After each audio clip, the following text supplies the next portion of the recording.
All right, so let's get into what's really going on in Serbia right now and why it's not what it seems.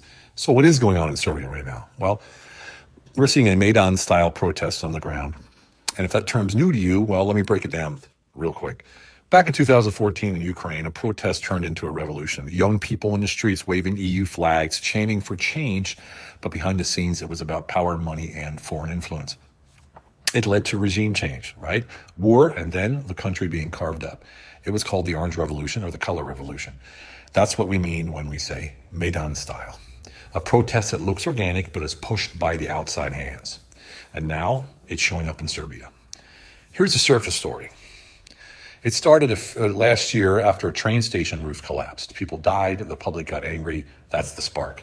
But now it's bigger. Students are blocking roads, trams, buses, clashing with police, calling for President Vučić to resign. And the protests, well, they've spread to Belgrade, Novi Sad, and more cities. It looks like chaos. But here's where I look at things a bit differently because, as you know, I don't just report headlines. I break down the loops, the fractals, and the signals. So you can see what's really happening underneath all that noise. This way, you start spotting patterns for yourself in real time and you stop falling for the distractions that they keep throwing at us day by day. Got it? Well, then let's dig in. Here's the pattern, the signal, the loop, and the fractal. First of all, zoom out. Here's the signal underneath all of this. Just recently, Russia took control of major lithium deposits in Donetsk in Ukraine. That's a game changer. Lithium runs electric cars, batteries. It's the future. Now suddenly, boom, Serbia's in flames. Why? Well, because Serbia also has lithium deposits. And now that Russia controls one source, the West, they need the other source. So the protests, they're not just about politics, they're about lithium. And here's the loop, the same loop as always. A crisis hits like a roof collapse.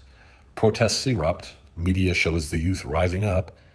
In the background, foreign powers move in and they grab resources. We've seen it in Ukraine, we've seen it in Georgia, and now it's happening in Serbia.